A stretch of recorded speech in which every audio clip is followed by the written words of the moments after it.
नमस्कार साथियों, मैं राघवेंद्र सिंह।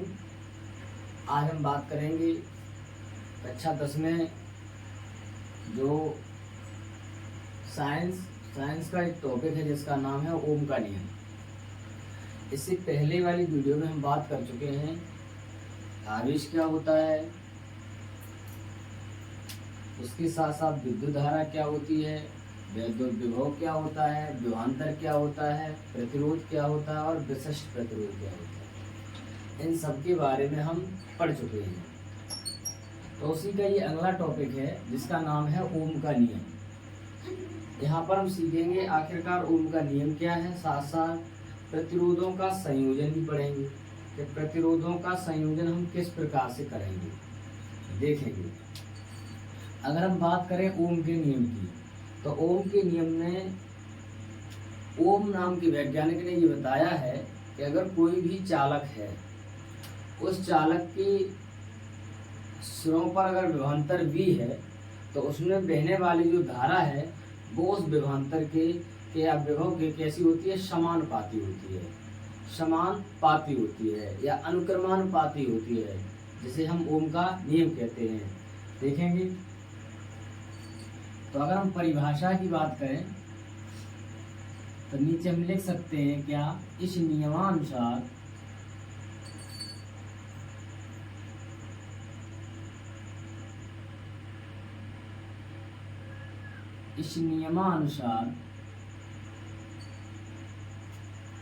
यदि किसी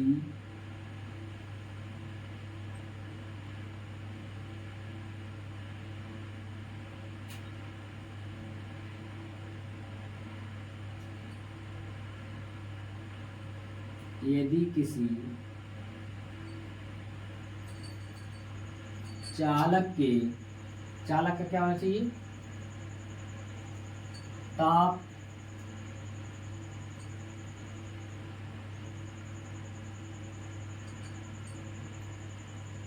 एवं भौतिक अवस्थाएं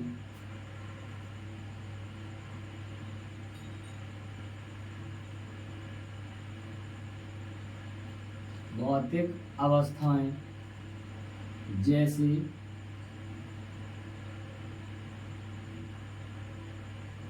भौतिक अवस्थाओं की बात करें तो भौतिक अवस्थाओं में जैसे लंबाई,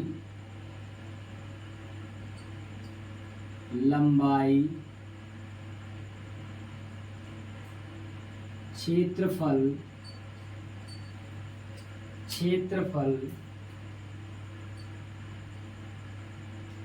नहीं बदलती हो तो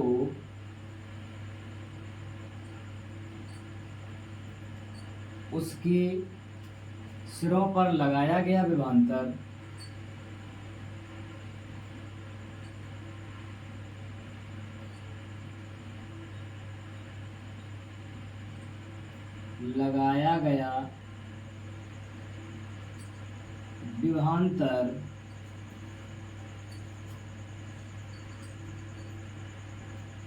उसमें बहने वाली धारा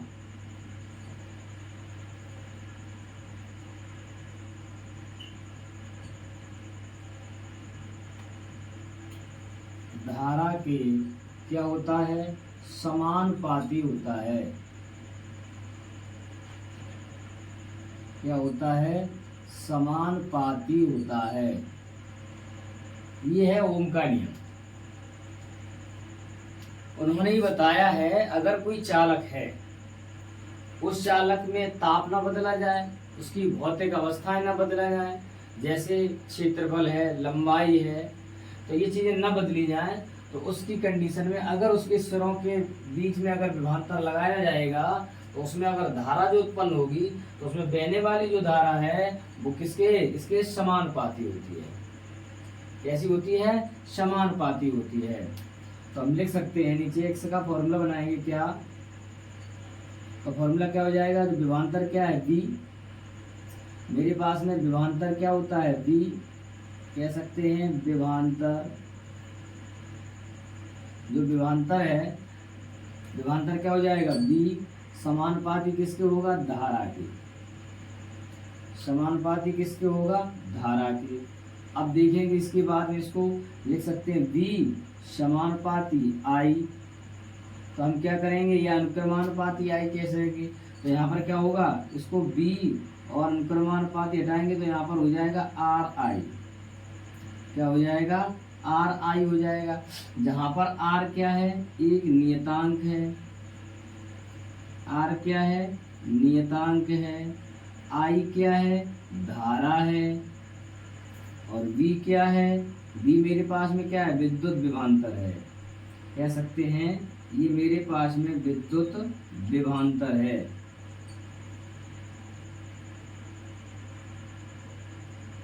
विद्युत विभवांतर है। अच्छा, जो आर एक नियतांक है, इस नियतांक को हम क्या कहते हैं, जिसे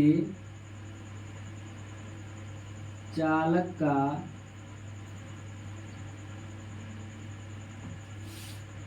प्रतिरोध कहते हैं। क्या कहते हैं, चालक का प्रतिरोध कहते हैं, जिसे हम चालक का प्रतिरोध कहते हैं। और इसका जो मान है, ये चालक का प्रतिरोध है, प्रतिरोध का मान किस पर निर्भर करता है, तो हम कह सकते हैं इसका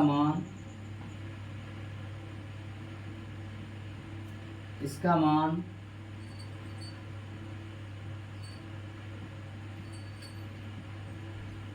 चालक के पदार्थ पर,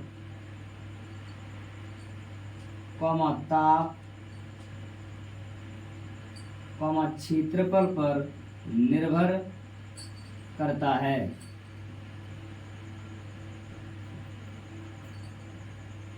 किस पर निर्भर करता है, प्रतिरोध का जो मान होता है वो चालक के पदार्थ पर, यानी कि किस पदार्थ से चालक बना है, और उसके ताप पर और उसके क्षेत्रफल पर निर्भर करता है।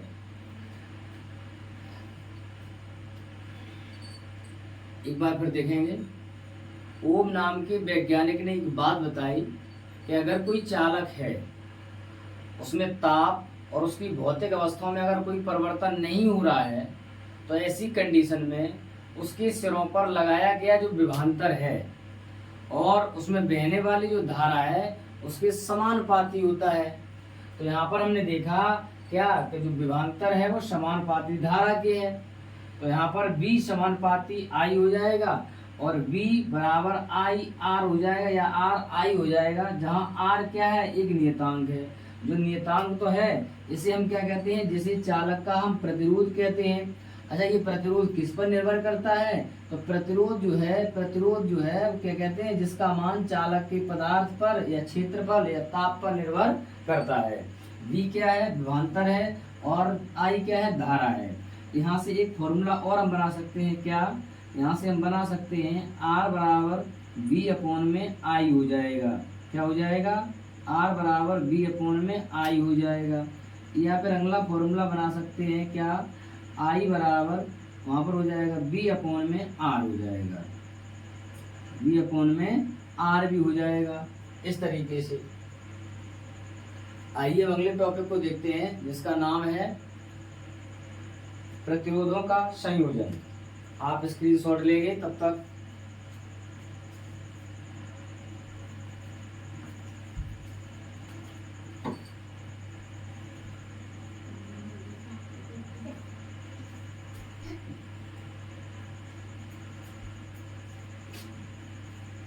अब हम पढ़ेंगे प्रतिरोधों का संयोजन। देखेंगे प्रतिरोधों का संयोजन।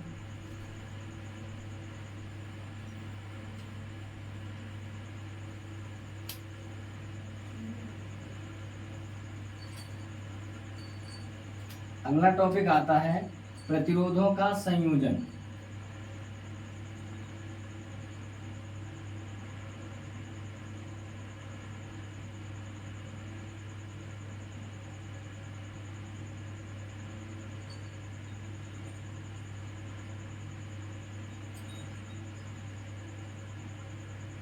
प्रतिरोधों का संयोजन, प्रतिरोधों का संयोजन हम निम्न 3 प्रकार से कर सकते हैं। एक पहला नंबर आता है जिसे हम श्रेणी क्रम में जोड़ सकते हैं, दूसरा नंबर आएगा जिसे हम समांतर क्रम में जोड़ सकते हैं।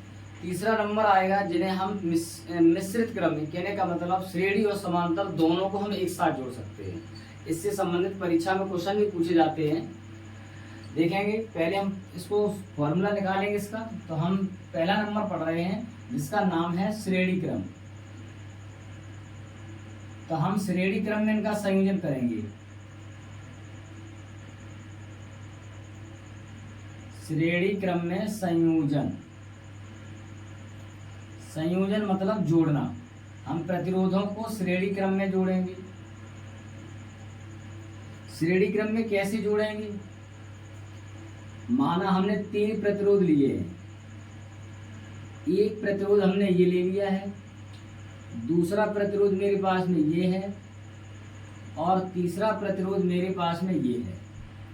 तीनों प्रतिरोधों को हमने क्या किया है? एक बैटरी से जोड़ा है, एक हमने बैटरी से जोड़ दिया है। इसके बारे में यहाँ पढ़ चुके हैं। यहाँ पर एक हम कुंजी लगाएंगे। ये मेरे पास में बैटरी है, ये संकेत हम पढ़ चुके हैं, बैटरी या सेल। ये मेरे पास में कुंजी है। मेरे पास में जो प्रतिरोध है वो क्रमशः मेरे पास में पहला प्रतिरोध R1 है, दूसरा प्रतिरोध R2 है, तीसरा प्रतिरोध R3 है। जो बिंदु हो जाएंगे वो हम लिख सकते हैं। ये बिंदु A है, ये बिंदु B है, यहाँ पर बिंदु C है, और ये बिंदु हमारे पास में D है। इनके बीच में जो विभवांतर होगा वो V1 है, यहाँ पर जो विभवांतर है वो V2 है, यहाँ पर जो विभवांतर है वो मेरे पास में V3 है। प्रवाहित होने वाली जो धारा I है, जितनी धारा जाएगी उतनी धारा वापस आएगी। ये जो क्रम मेरा है वो मेरा क्रम है श्रेणी क्रम। श्रेणी क्रम का मतलब होता है पहले प्रतिरोध का दूसरा सिरा दूसरे प्रतिरोध के पहले सिरे से जोड़ा जाता है। तो इस क्रम को हम कहते हैं श्रेणी क्रम। श्रेणी क्रम में क्या होता है? श्रेणी क्रम में क्या होता है? श्रेणी क्रम में धारा के निकलने के लिए एक रास्ता होता है। तो इसलिए धारा सब में समान रहती है, लेकिन उसके प्रतिरोध के सिरों के बीच में जो विभवांतर है यानी विभव है, वो विभव का मान अलग अलग होता है। इस बात को हम याद रखेंगे कि श्रेणी क्रम में जो धारा के निकलने के लिए एक ही रास्ता होता है। जब एक रास्ता होता है तो उसमें क्या है कि धारा सब में आई बहती है, लेकिन जो विभवांतर है, विभवांतर क्या होगा? सब में अलग अलग होता है। विभवांतर सब में अलग अलग होता है। इस बात को हम जानेंगे। तो हमने कितने प्रतिरोध लिए हैं? 3। तो हमने क्या लिखा है? माना 3 प्रतिरोध कौन? R1, R2 और R3 श्रेणी क्रम में जोड़े गए हैं, जिनके सिरों पर विभवांतर V1, V2 और V3 है। इस बात को हम यहाँ पर लिखेंगे। तो हम लिख सकते हैं क्या? माना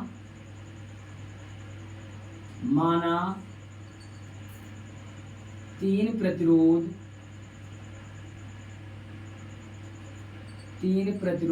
R1, R2, R3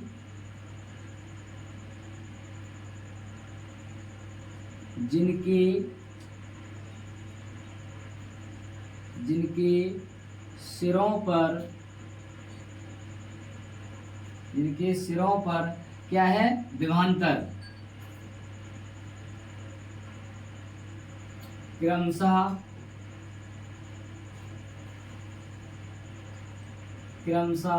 B1, B2, B3 है,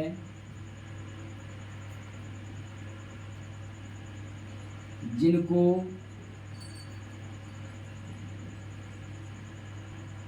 श्रेणी क्रम में जोड़ा गया है। किस क्रम में जोड़ा गया है? श्रेणी क्रम में जोड़ा गया है। अच्छा, जब श्रेणी क्रम में जोड़ा गया है तो यहाँ पर सबका विभव अलग अलग है, B1, B2, B3। तो हम क्या करेंगे? हमें पहले सबका विभव अलग अलग निकालना है, B1, B2, B3। फिर उसके बाद इन सबका परिणामी विभव निकालना है। देखेंगे तो हमने पढ़ा था ओम का नियम। तो हम लिख सकते हैं क्या? ओम के नियम से, ओम के नियम से। ओम का नियम क्या पढ़ा है हमने? पढ़ा है V बराबर, अभी पढ़ा था IR, तो V बराबर IR से हम इसको सॉल्व करेंगे। तो देखेंगे पहले तार में, पहले प्रतिरोध में विभवांतर क्या V1 है, प्रतिरोध क्या है R1 है, और धारा सब में I बह रही है। तो मेरे पास में हो जाएगा V1 बराबर, मेरे पास में हो जाएगा IR1। इसी प्रकार से हो जाएगा V2 बराबर क्या हो जाएगा, IR2 हो जाएगा। और इसी प्रकार से हो जाएगा क्या, कि V3 बराबर मेरे पास में हो जाएगा IR3। ये जो विभव है, ये जो विभव है वो सबका अलग अलग है। ठीक है, हम लिख सकते हैं क्या, हम लिख सकते हैं अतः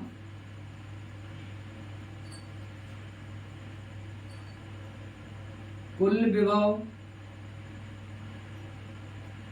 कुल विभव या विभवांतर, कुल विभवांतर V बराबर हो जाएगा V1 plus V2 plus V3। ये समीकरण नंबर हमारा 1 हो जाएगा। तो हम लिख सकते हैं नीचे क्या, कि समीकरण 1 में मान रखने पर, क्या मान रखने पर, तो V1 का मान मेरे पास में कितना है, V1 का मान है IR1 हो जाएगा। V2 का मान क्या है, IR3 हो जाएगा। क्या हो जाएगा, IR3 हो जाएगा। V2 का मान IR2 हो जाएगा और V3 का मान IR3 हो जाएगा। ये मेरे पास में समीकरण नंबर 2 आ जाएगा। अगर हम बात करें कि इन तीनों की जगह पर एक ही प्रतिरोध होता, और जब एक प्रतिरोध होता तो एक ही विभवांतर इसमें होता, एक ही धारा जाती। तो कहने का मतलब हम कह सकते हैं, यदि परिपथ का तुल्य प्रतिरोध R है, क्या है, तुल्य प्रतिरोध R है, तो यहाँ पर देखेंगे हम कैसे लिख सकते हैं, यदि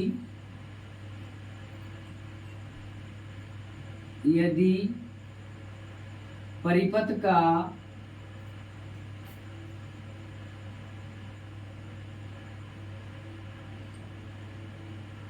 तुल्य प्रतिरोध R हो, जब तुल्य प्रतिरोध R हो जाएगा तो विभवांतर क्या होगा, B।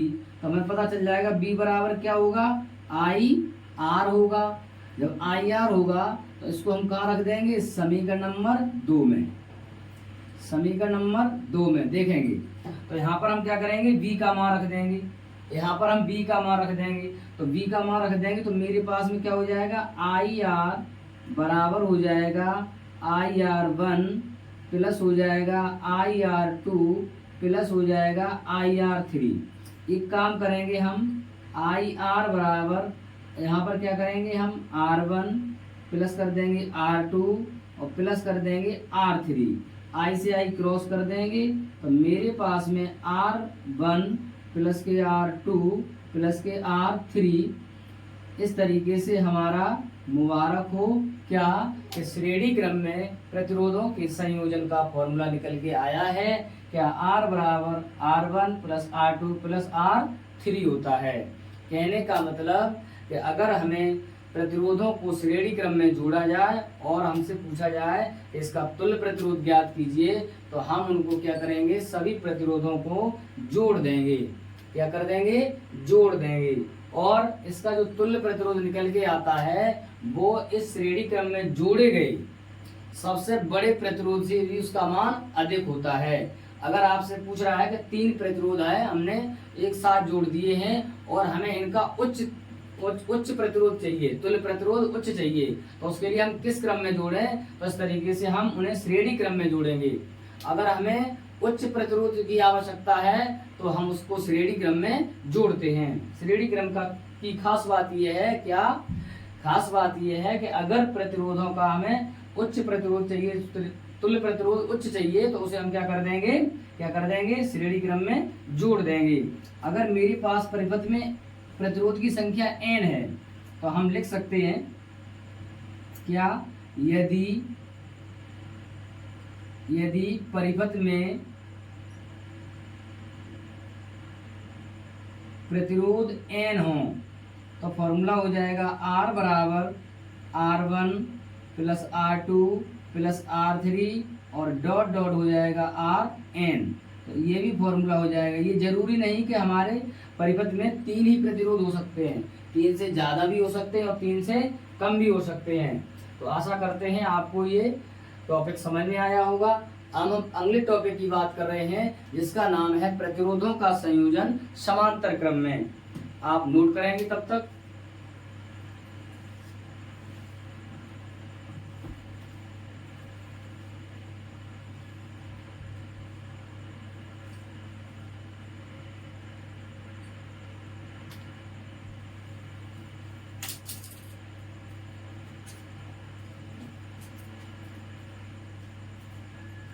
आइए बात करते हैं अगले टॉपिक की।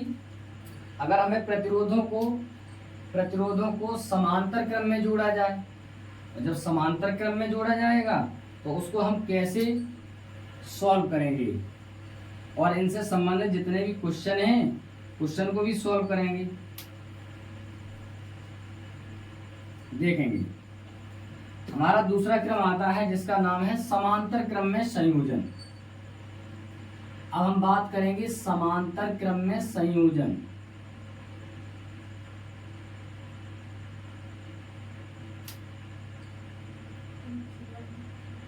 समांतर क्रम में संयोजन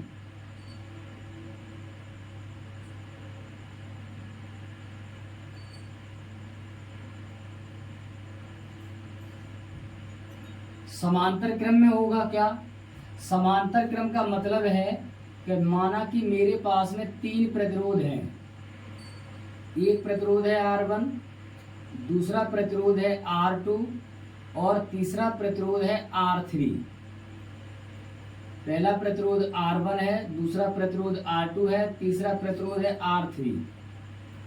होता क्या है कि समांतर क्रम का मतलब है कि अगर सभी प्रतिरोधों का पहला सिरा एक बिंदु पर और दूसरा सिरा अगले बिंदु पर हम जोड़ देते हैं, पहला सिरा एक बिंदु पर और दूसरा सिरा हम दूसरे बिंदु पर एक साथ सबको जोड़ देते हैं और उसके बाद में हम इन्हें एक बैटरी की सहायता से जोड़ देते हैं। तो ये वाला जो हमारा क्रम है वो कौन सा क्रम कहलाएगा? समांतर क्रम कहलाएगा। क्या कहलाएगा? समांतर क्रम कहलाएगा। ये मेरे पास में कुंजी है, यहाँ पर मेरे पास में बैटरी है, ये बैटरी है, प्रवाहित होने वाली धारा I है और जितनी धारा जाएगी उतनी धारा हमें वापस देने हैं। और इनकी सिरों का जो विभव है, विभवांतर है, वो क्या होगा? सबका B होगा। क्या होगा? सबका B होगा। लेकिन जैसी धारा बिंदु A पर पहुंचेगी तो यहाँ पर धारा के 3 भाग हो जाएंगे। तो एक धारा इधर जाएगी जिसका नाम होगा I1, एक धारा इधर जाएगी जिसका नाम होगा I2 और एक धारा यहाँ जाएगी जिसका नाम होगा I3 हो जाएगा। इस तरीके से ये हमारा जो क्रम है वो समांतर क्रम कहलाता है। समांतर क्रम में क्या होता है? समांतर क्रम में क्या होता है? विभव का मान तो समान होता है लेकिन धारा के निकलने के रास्ते बदल जाते हैं, मतलब एक से अधिक रास्ते हो जाते हैं। जब एक से अधिक रास्ते हो जाते हैं तो धारा का मान अलग अलग हो जाता है और जब अलग अलग हो जाता है तो हम देखेंगे कि इनका तुल्य प्रतिरोध हम कैसे निकालेंगे। बात वहीं पर चलेंगे तो हम लिख सकते हैं क्या? हम लिख सकते हैं माना 3 प्रतिरोध कौन है? R1 व R2 व R3 जिनके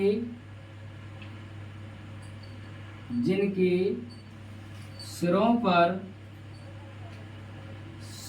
पर विभवांतर क्रमशः B, इनके सिरों पर विभवांतर क्रमशः B तथा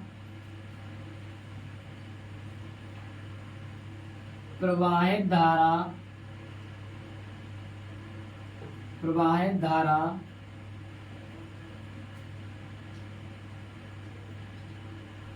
विभवांतर क्या हो जाएगा? B तथा प्रवाहित धारा I1 व I2 व I3 हैं, I3 हैं।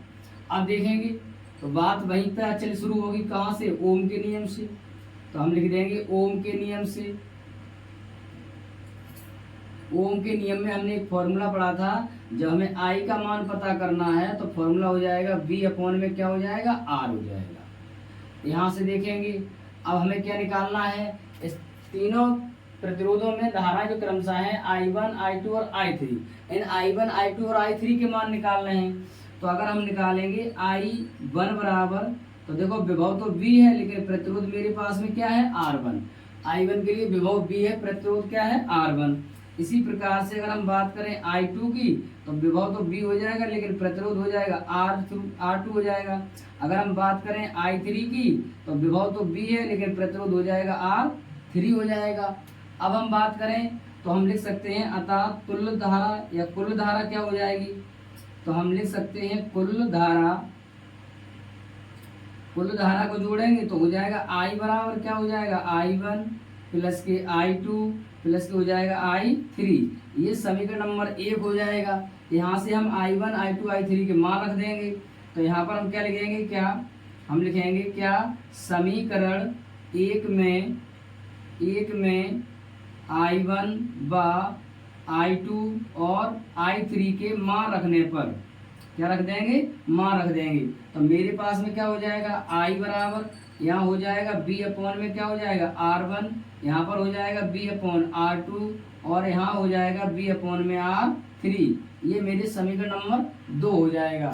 अब हम बात करेंगे किसकी? हम बात करेंगे अगर 3 की जगह पर एक ही प्रतिरोध लगा दिया जाए तो हम कह सकते हैं यदि परिपथ का तुल्य प्रतिरोध R है, तो यहाँ पर क्या है? तो लिखेंगे यदि परिपथ का